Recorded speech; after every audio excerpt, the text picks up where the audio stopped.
Hey everybody, this is Dave Wood. I wanted to do a special video for you talking about just giving you my thoughts on this Wowono thing that we got going on here. You know, I don't want to give too much attention to this, but so many people are giving attention to it that I think that it's good for me to give some sort of commentary and to give my thoughts and stuff like that. Those of you who kind of don't know where I've been, or if you've maybe not even been paying attention, or you just ran across this video for the very first time, I want you to pay attention, because I'm gonna kind of be talking about the underlying scheme behind all of this. And yes, there is a scheme, okay? And there is a scheme, and this is the thing that has me concerned, okay?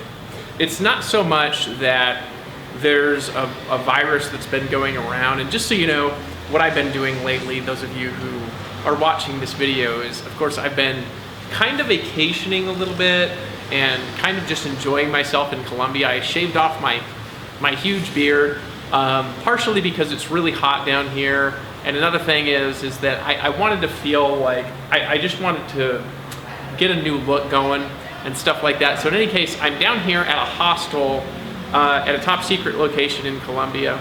And I noticed the coronavirus, of course, probably about a month and a half or 2 months ago. And when I noticed it, I immediately, the very first thing I thought about when I saw what it is and what it's doing is I said, this is very obviously a man-made virus and is some sort of a scam by either some government agency or some elite organization to basically push us a little bit, you know, further towards one world government or giant government control. And the reason why I thought the coronavirus, I didn't have any proof at the time, but the reason I thought the coronavirus was man-made was because of how it was acting. We've got, you know, a virus that's been present for a very long time in animals. It's not been in human beings. And then somebody in China eats, you know, bat soup at the Wuhan market. I mean, it's got a fantastic story to it. And then all of a sudden, the virus jumps from, you know, being in a bat to being in a human being, right? And now actually, the first labs that I think noticed this were in India. They've discovered that this virus specifically has, there's evidence of actual genetic modification to actually create the virus. It actually has an HIV delivery system, meaning that basically what somebody did was they took the coronavirus and they adapted it to be able to infect humans from an animal virus. And then they added onto it a delivery system to infect patients that comes from another virus. And so it actually comes from the HIV virus, this delivery system does, and this is actually backed by some good science. And the reason why I actually believe it, before I believed it, I just thought it was just obviously a big scam. You know, the government is always there in their giant scams to, you know, get us to pay more taxes and take people's freedoms away. Just that's the way that I see this what's going on right now. And I actually think that it's really funny. I mean, we've got a curfew that's going to be hitting, not a curfew, it's a, what do they call it, a quarantine that they're actually going to be doing here. We actually have to stay in this hostel for like 3 or 4 days now. I thought I was going to be in here a week and I didn't understand. So I walked around and I asked people a little bit earlier on, and I asked some police. I said, explain the quarantine to me, and I finally understood enough Spanish to know that they're just basically making people stay inside over the weekend, and they're gonna check what happens on Monday. But here's the thing that actually is tripping me out, is that all the people in the world are just sitting around like placid animals while the governments are basically making them stay home. Like, it's like, no, you have to stay in your house, you're not allowed to go outside. You know, and if you're like an American or European or something, like there were some people not following the curfew. So the government is now putting a curfew on people, and there's some people not following the curfew. And so what the government did with these people is the government took these people who aren't following the curfew, like here, some European travelers, for example, in another area, just got deported, right? And to be fair, it's actually kind of hard to leave right now. Like if you want to go somewhere, everybody's trying to escape and they're trying to go home so they can spend, you know, their last few months, their last few days at home in their house, scared with their other quarantine members, you know, afraid, and just like, hey, let's just sit in front of the idiot box all day and watch TV, scared of the government because they tell us we've got to stay inside, and that's the only thing that we can do. And if we go outside, they're going to arrest us. You know, I mean, I just look at this drama. Now, here's the hilarious thing. I don't know if I could actually see it. I could actually probably get a video of this and just show you, because when I first got down here, here's the funny thing about the coronavirus, about the coronavirus, right? When I first got down here, of course I knew this was going to create some big drama, you know, a couple months ago, because it was very clear from the pattern. You know, it originated in Wuhan, China, right next to like a lab where they have the technology to make viruses, and you know, oh, it's not a big government scam. It's not a scam from the elite. It's just these kind of things happen all the time. Pandemics happen actually, pandemics don't actually happen all the time. The last one I think we had was in 2008. The last one we had with similar death toll numbers, though, was actually the Spanish flu, which happened around, you know, the turn of the 20th century, around 1918 or something like that, was the second wave of Spanish flu. And the Spanish flu actually wiped out like 17 million people, but they actually don't know the numbers. Somewhere between 17 million and 100 million people died from the Spanish flu, right? So people are all freaking out. They're wearing, you know, I call them gas masks, but really they're just kind of like gentle face coverings, you know, like they wear in the hospital. You got this little sanitizer mask. They're carrying around hand sanitizer. I walked into the supermarket today, and as I'm walking in, you know, they sprayed the alcohol spray on my hands, and the guy, of course, who sprayed it on my hands, actually, no, this was a chick. Of course, I couldn't tell if she was beautiful or not because her face was covered in this, you know, she had this, you know, she was fine from here down, but, you know, you couldn't see the face or anything like that because, of course, she's covering it up. So anyways, all these people, they're wearing the mask. They're carrying around the hand sanitizer. They're staying inside, and they're like afraid to go outside because, you know, they're going to get arrested, or they're going to get deported, or they're you know, the big government's going to put us under military control. And the funny thing about this is that people think that by acting like a bunch of idiots, we're basically going to stop the progression of a global pandemic. And here's basically what I've got to say about it is, first of all, I think it's a scam. I think it's a scam from the beginning to the end. Actually, I just got word in that the actual scam, it wasn't the Chinese government. It wasn't the elite. It was the face mask companies. They had a dip in sales, you know, a few months back. They you know, sent a couple 100,000 under the table to China, asked them to make a virus, you know, so they could really boost the sales. And apparently this tactic has worked even better than Black Friday for generating unlimited amounts of automatic commissions from the whole world, swarming into like every location they possibly can and buying a face mask like it's going to make a difference. Here's the thing that really, obviously I'm joking, but here's the thing that really trips me out about this is people, they're not observing how backwards civilization is acting right now. Like, rather than going and looking at the root problem of why are people getting diseases in the first place, how can we make it to where people, like, hold on a second, I gotta get this. You know, you got, hold on a second, there's one of the masks, you know, can you see it? You know, it's like, I don't know if you can see it right there. Oh, I'm running out of batteries, I better turn it on. Anyways, it's like people are walking by and there's like masks everywhere. I'm in the middle of a city right now. Anyways, so they're wearing these, they're wearing the face masks, and they've got the hold on a second here. Yeah, they're wearing the face masks, they got the hand sanitizer, and they're like, if only I wear this face mask around, nothing's going to affect me. And you've got people wearing this stuff. I mean, they're 10 years old, 15 years old, 30 years old, 70 years old. Now the bigger trip though is so fewer people are on the streets right now. So like down here in Columbia, I mean, the streets were packed when I first got down here to this area. I've just kind of been hanging out in one area since I got down here, and I've been kind of enjoying it. But like since I got down here, people have been they've been hanging out in one area. They've been hanging out. Hold on, just 1 second. I gotta get some water. They've been hanging out in one area, there were so many people in the streets. And right now, there's not, right? There's not a bunch of people in the streets. So that's actually the thing, is people are actually staying inside, and they're terrified, they're scared. And what are they actually scared of? They're scared of this virus that's going around right now. It's infecting people, and it's got something like about a 3% of a death rate most of the time, although the death rate has risen up in some areas and dropped down in other areas, and somewhere it seems to have stayed with confirmed cases of somewhere around 3%, but the death rate is still being calculated because you've got so many active cases out of the total amount of the people that have had it that they've tracked. 3% have died, but then you've got half the people that have had it still have it, and there's another 3% or so that are in a serious or they're in a critical condition. So this virus sucks. But here's the thing that I want to warn you about, okay?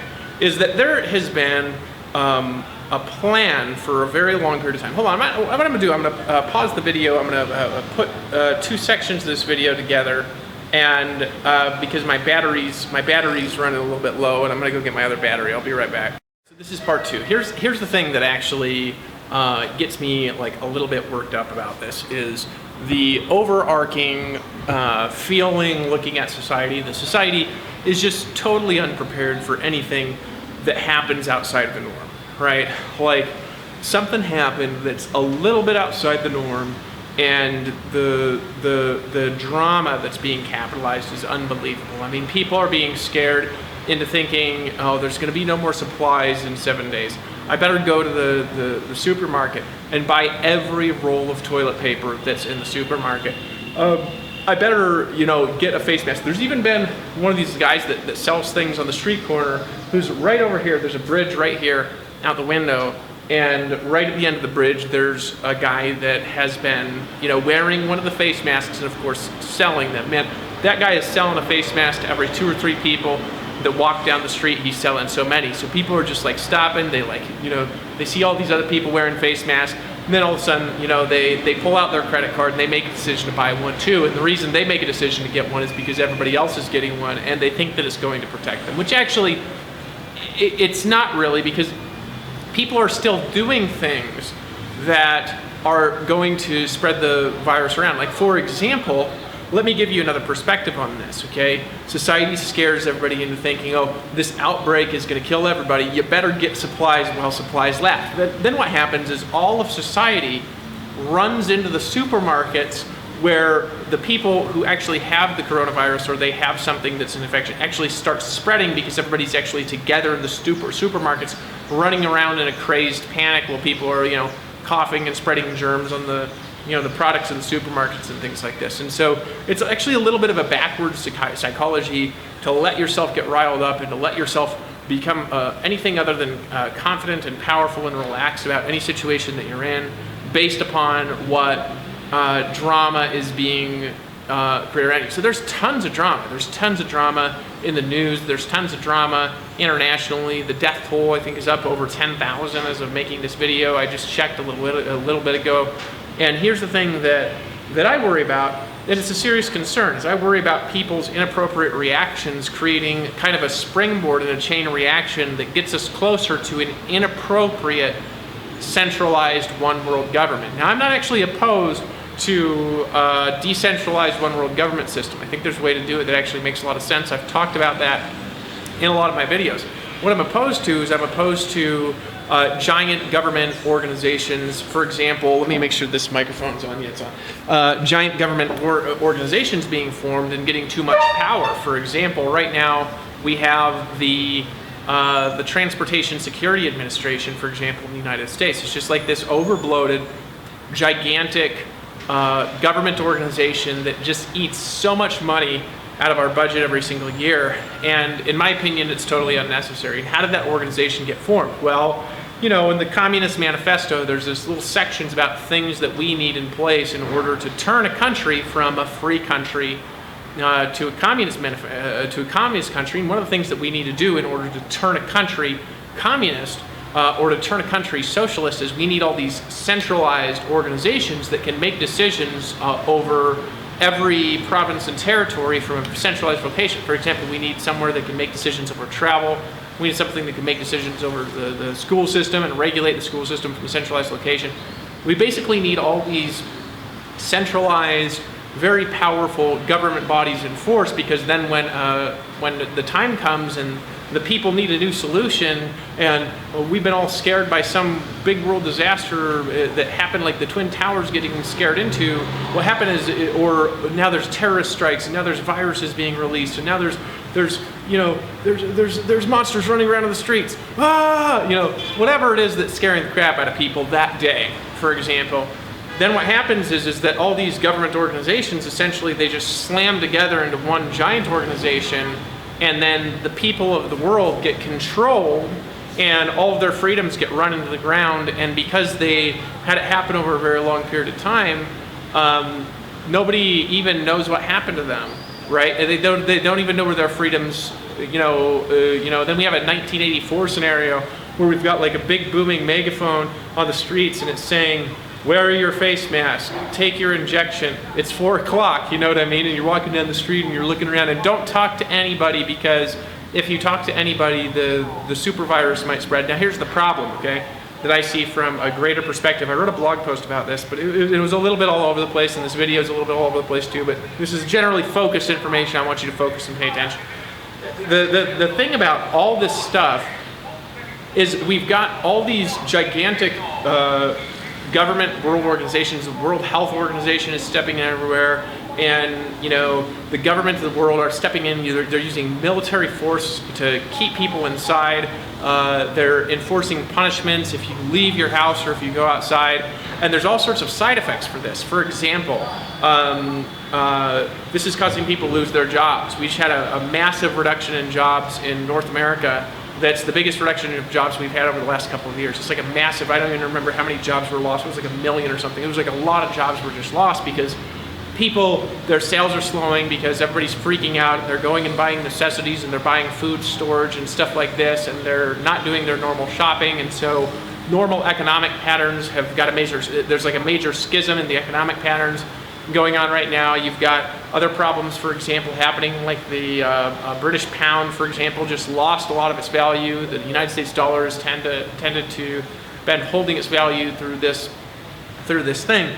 But basically, it's like people don't know what to do with themselves when there's anything that's outside the normal that happens, okay? And this is actually the problem. They just don't know what to do. They don't know how to react. They don't know what to do with their bodies when they're afraid of some sort of a virus coming in. And so what they're doing is they're just kind of running all over the place frantically, just paying attention to whatever the idiot box is telling them to do. And then it's putting people in a situation where it's very, very, very, very easy to control them from a centralized source. Because all of a sudden, like for example, the Church of Jesus Christ of Latter-day Saints, church I'm in, they canceled all their meetings worldwide, right, in light of the situation that's going on for coronavirus, right? So they canceled all their meetings worldwide, and people are supposed to do stuff in their homes or whatever, which in one sense is great. It's like we get a vacation from church, but then that organization loses its power to congregate. There's this girl that I met down here named Victoria.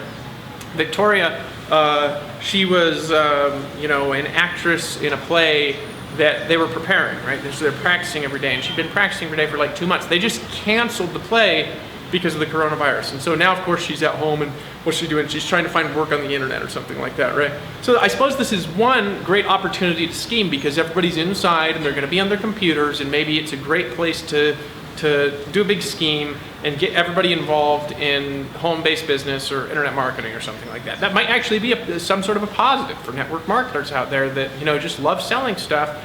Is everybody's sitting in their home right now? I mean, not a better time for a home-based business, right? You could say that. I mean, that's actually a positive thing, because actually everybody's sitting inside right now in front of the idiot box, just watching what's going to happen next with coronavirus, what's going to happen next with the coronavirus, right? And so here's the other thing, though, is the real problem is actually not the coronavirus itself. The coronavirus is a problem because people are dying, okay? There's a problem that needs to be solved, right? But the real problem, the bigger problem, is actually what just happened that people, they don't really realize, is that somebody, a company, an institution, an elite group of billionaires. It could have been the central bankers. It could have been the Chinese government. It could have been very scary movie type characters, underground ring of zombies. I mean, you never know who it is, right? Somebody just successfully created a pandemic with a genetically modified virus, okay? So that's actually the bigger problem, is that this virus is very obviously, look, if Gabriel Cousins believes that it is a weaponized virus, I'm telling you it's a weaponized virus. He knows what he's talking about. And I believe that actually before he said anything and before I had any proof of it, right? So the real problem is we've got technology that can create weaponized viruses, and it scares the crap out of people, okay? So let me give you an example of something that can happen and something that could really uproot society. Let's say somebody wanted to seize world power. Well, release one really scary virus per month, every month, for 12 months and see what happens. And I mean, look how people are reacting right now. What if there was 50 pandemics that were launched all at once? It would not be hard for somebody that had the financial resources, that had the genetic technology, that had a motivation to do it, and that had a really strong plan for example, centralized world control, to do this 50 times in 2 years. People say, oh, it's really hard. The government, what are they going to do? Now all of a sudden everybody's going to stay inside for a year, for 2 years, for 3. This won't actually work under serious conditions. Right now it's not really that serious of a condition. 10,000 people have died. We've got children dying all over the world. People dying of heart attacks. People are getting in car accidents. Murders going on all over the world. People are dying of lots of things, right? Not just the coronavirus, okay? You can also die of fear. I mean, fear can drive people into situations where they die. So actually the biggest problem we have right now is not the actual coronavirus. The biggest problem we have right now is the fact that it's very easy for a very few very powerful individuals who are working together with some sort of evil scheme to scare society into doing whatever you want. And now mark my words, I want you to hear me well on this, okay? Whatever is just going on right now, I'm telling you, it's a market test, okay? It's a market test. It's seeing how well this technology works to create a scare situation, and how many people can we get caught up into the storm of drama, right?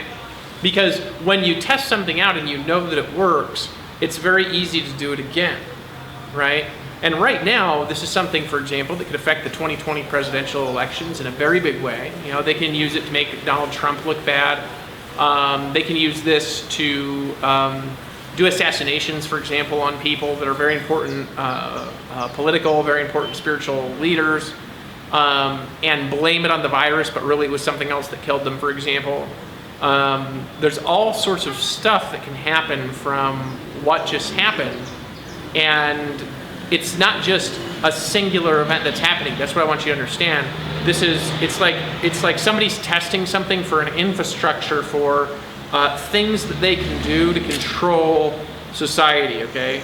And people have been telling us, a lot of people have been warning for a very long time, that there's a few very powerful, rich, and elite families that want to control the entire world and want one world government and to reduce the population of the world by quite a significant amount. And they want a lot more stringent controls on society. And this is a major problem, because 9/11, let me share you a story of what just happened. I'd actually just learned about this formulaic process for controlling people. It's called problem, reaction, solution, from one of my missionary companions, this guy in particular, his name's Matt. He was in the John Birch Society. He said the way that the government expands in power and scope is by this 3-step formula. It's called problem, reaction, solution. Problem, reaction, solution. What you do is you create a problem if there's not a problem, or you use a problem that's there. You use the problem to create a big reaction in society, and when people are all caught up in the drama and the fear, and there's this giant problem, and oh no, we're having terrorists in the world, all of a sudden a solution is presented, and people accept the solution that they never would have accepted before. For example, right? The Transportation Security Administration was one step in a many-step system to lead America over a very long period of time from freedom to fascism, or a totally controlled from a centralized source state, right? And so America's been in this process from moving from freedom to fascism for a very, very, very, very, very long time. And one of the steps to moving us from freedom to fascism is creating a very centralized, security organization for transportation, because it allows the government to put really stringent controls on travel, right? Well, one of these things that needs to be created is some sort of very stringent, very centralized control, or the thing that's there, for example, the World Health Organization needs to have a lot more power than it does to create centralized control over the health system, right? Some examples of things that could happen from this is people could get so scared because so many people died that they agree to things like, for example, mandatory vaccinations. And vaccinations are not very effective anyway, and they cause all sorts of harm in the biology. Donald Trump, I think a couple of years ago, he called them fake medicine, But the reality is like the flu vaccination, for example, it's like 5 to 10% effective. That's about how effective it is. And we do that, people get that thing every single year, and it causes all sorts of other problems in biology, right? And it's like, at the end of the day, it's 5 to 10% effective. So right now, for example, if we want a coronavirus vaccination, even if we discovered one now, where, it's got to go through scientific testing, there's scientific protocols on this, it's a year before it could come out, right? So people in a crazy panic because they're all worked up, because they're in their house, because they're stressed out, because they're not paying attention to what's going on around them, what happens is that it puts us in a situation where the government could just go like this and just have like a giant jumping in size. Well, the problem with the government growing in size right now is we're already too big and people are already too controlled. People are not going to make illnesses go away by staying in their homes and stopping to connect with each other and stopping to communicate with each other. It might slow something down for a week, but we got to understand something here, that these viruses and these diseases and these terrorist attacks and all these things that they happen to us, okay? They're actually happening to us for a reason. And if we don't solve the core problem that is going on in society right now, which is actually a problem inside the heart and inside the mind of humanity. That's actually the problem is actually in the heart of humanity. The problem is not the coronavirus. The problem is not terrorism. The problem is not these wars that keep breaking out. Why do they keep breaking out? Why do we keep having wars? Why do we keep having disease outbreaks? Why do we keep having drama that scares everybody into buying things, right? Well, obviously we want to sell more stuff. That's one of the reasons why we keep doing it. But why is this happening? It's happening because the heart of humanity is broken. And there's really, only a few ways of solving that issue. And that's the thing that I really want to come across to you, is that growing the government and having the government exponentially expand and giving tons of power to the World Health Organization and like now everybody's going to be lobbying together. And the next time this happens, we need more government controls, faster and harder. I mean, I read this article where they're praising China. They were saying, well, the reason China, they shut the growth of this virus down is because everybody that they even suspected of having the coronavirus, they immediately quarantined them, they checked them, right? And this suggests a lot of things. Number one, they were doing that with or without people's consent. They're a communist country, okay? So we're talking about a godless communist country doing things without people's consent, okay? And of course, and then they quarantined an entire city, okay? And then, of course, they shut down the growth of the coronavirus. But here's the thing, the coronavirus could hit another wave of them real strong still. That happened in the Spanish flu. There's a wave 1, there's a wave 2, right? And then it kind of died down. I'll tell you what happened in the Spanish flu here in a second. My point is here, though, is that we don't want the entire world, just because we're scared, because, a big virus is out or something like that, giving the governments, the giant, overfat, oversized governments of the world, the ability to just do mandatory health screenings, right? What are they? Well, the World Health Organization is stopping by for the weekly neighborhood check. You know what I mean? No, these are viruses that were made in a laboratory to scare people into doing just that, into giving our power away, right? The next thing that could happen is, like, Darren mentioned this on my Facebook. My friend Darren mentioned this on my Facebook. He said that it's very likely that from this something will be presented, for example, like mandatory vaccinations in order to be able to travel, right?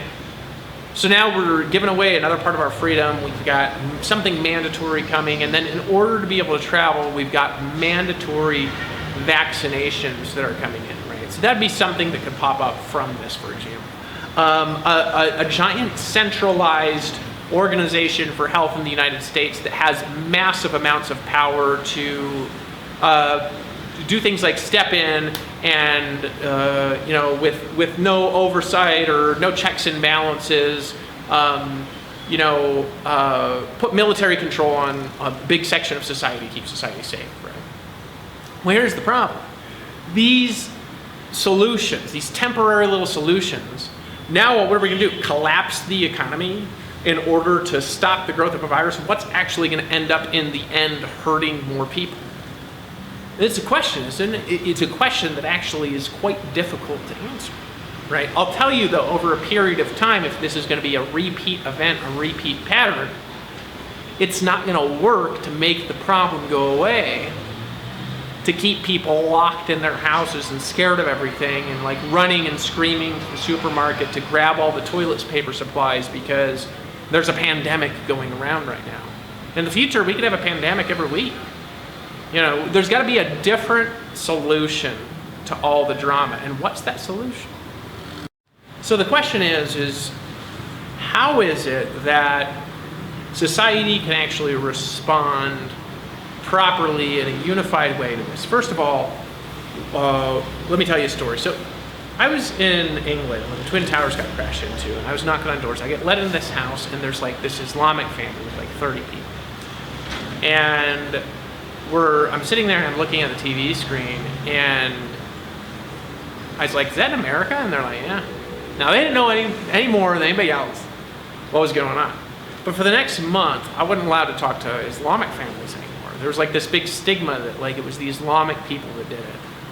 But the reality is they had no clue what was going on. They were just caught up into the drama. For years, I think a lot of the Islamic people endured a lot of persecution from that because they were blamed for all of the terrorism, when really there's a lot of evidence, for example, that was just pulled off by the Bush administration. I'm not saying that was the case, but what I'm saying is that we basically got scammed into helping government get bigger, the torture going on in Guantanamo Bay, giant organizations of government that just control society and like take nude photos of us when we're going through checks in the airport. People really were riled up about it for a while. Then after a while, they just gave up. Part of their freedom was taken away.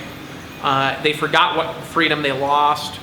You know what I mean? We were scammed. We were scammed as the citizens of the world, as the citizens of the United States. We were scammed out of our freedom from fear and terror that was brought on us from the media and the government. They scared the crap out of us into doing something that gave away a big chunk of our freedom, right? And now it's just something that we live with because it's just there and it's never going to go away, right? That old saying, you give an inch, they take a mile. And when I saw that, here's what I said. I said, the government is about to get bigger. And the thing I worry about right now is people aren't even thinking about possible world consequences. They're just thinking about surviving and what's next. There's massive world consequences for keeping people locked in their homes. Now, this is also a massive opportunity for people to change in a new and a powerful way, right? It's a massive opportunity for people to change in a new and a powerful, in a new way that they've never changed before, right? And what's that change that's really possible for them? To really have a deep change inside of the way that we act towards the world. Because mark my words, let me tell you something. Let me tell you the source of all these problems, of all this drama, of all the things that keep getting out of control. It's the human heart. It's the human heart. That's the source. The source is actually what's going on in the heart of humanity. The heart of humanity is broken, and so things keep breaking in society. We keep doing things that are out of control and doing things that are imbalanced, and so because of that, because of the things that we do that are out of control and that are imbalanced, those imbalances then karmically are coming back at us, right? And we are essentially on the recipient end for the overall karma of society, which is living in a totally imbalanced way right now. And if society doesn't correct the real imbalance, you say, well, this was made in a laboratory. What's that got to do with balance? Because if society was perfect, the Buddha used to talk about this. If society was perfectly balanced, if you had no negative karma, for example, and you're walking around in a wilderness where there is, I just saw a Chuck Marshall doppelganger. No, he's not Chuck Marshall, but he looks a lot like him. Anyways, if society was, I keep seeing these doppelgangers everywhere. If society was, if we had no negative karma, it's impossible for these problems to manifest. For example, if you're walking around in a forest and there's hungry bears in the forest, right? What the Buddha would have said is that if you had no negative karma, those bears wouldn't show up to attack you. They might show up to attack somebody else, but they actually just wouldn't show up because that's not how it works. People are frustrated and angry and they feel resentful in society because nobody's listening to each other. One group wants this, the other group wants that, and nobody listens to each other, and nobody steps in there and says, hey, how can we have both? Right? So because they don't listen to each other, because they don't work together, what happens is that people do crazy things, and society gets out of control because people aren't listening to each other, to everyone. They're not actually hearing what people are saying. So because people are getting uncomfortable, there's pockets of things that come up, like, for example, evil people who want to rule the world or something. And we think they're evil and they think they're not a lot of the time. So therefore, there's karma because of our imbalance for some darkness to overtake the land, like, for example, a virus popping. I just want you to remember that the solution for these problems is not hiding in the home. It's not wearing a face mask. It's not washing your hands constantly with alcohol sanitizer. It's not running into the supermarkets last minute to get tons of supplies, to get stuck in home because the government's making you do it. The real solution to these problems is a deep change in the heart and mind of all of society, where people's eyes open up so they can see what they're doing, their hearts open up, and their spirits heal. That actually is what's going to change society. And right now, there's no evidence whatsoever that that is what's going to happen from this dramatic outbreak. There's a great opportunity right now for a great spiritual change in society. But right now, what people are doing is they're living in fear. And I want you to remember that there's no need to fear, that you're going to be okay, that a few people will die. There might be 30 million or 17 million, like with the Spanish flu. But if you're seeing this, you'll survive, right? You'll be okay. Your kids will be okay, most likely. Some people are going to get caught in the drama. And I actually think it's a better solution, right, to focus on your wholeness, on you, on your immune system, on making sure that you've got everything that you need internally, than it is to run around last minute getting caught in the drama by every advertisement and every street hawker and every government body that's just saying, be afraid and stay inside. That's what they're saying. But what are you saying? My message for the day is, don't get scammed by the government. David out.